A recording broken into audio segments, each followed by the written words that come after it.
ఏమిటి? మేము నిజం బయట పెడితే మాకు విడాకులిచ్చి మాకంటే అందమైన కన్యలను తెచ్చుకుంటావా?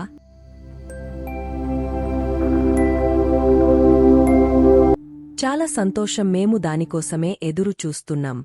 ఎప్పుడు నీ దగ్గర నుండి విముక్తి దొరుకుతుందా అని. మా కోసం కూడా చాలామంది అందమైన యువకులు పడి చస్తున్నారు. నీ పిడ ఎప్పుడు విరగడవుతుందా అని మేము చూస్తున్నాం. అబ్బే, ఇది నేను చెప్పడం లేదు.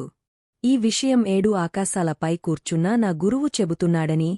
మదర్స మూర్ఖులకు చెప్పినట్టు మాకు చెప్పకు.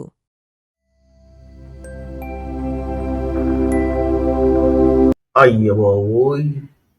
ఈళ్ళకు నిజం తెలిసిపోయిందా? ఇక మనం మూటా సర్దుకొని పారిపోవాల్సి వస్తుందా ఏంటి? కర్మ.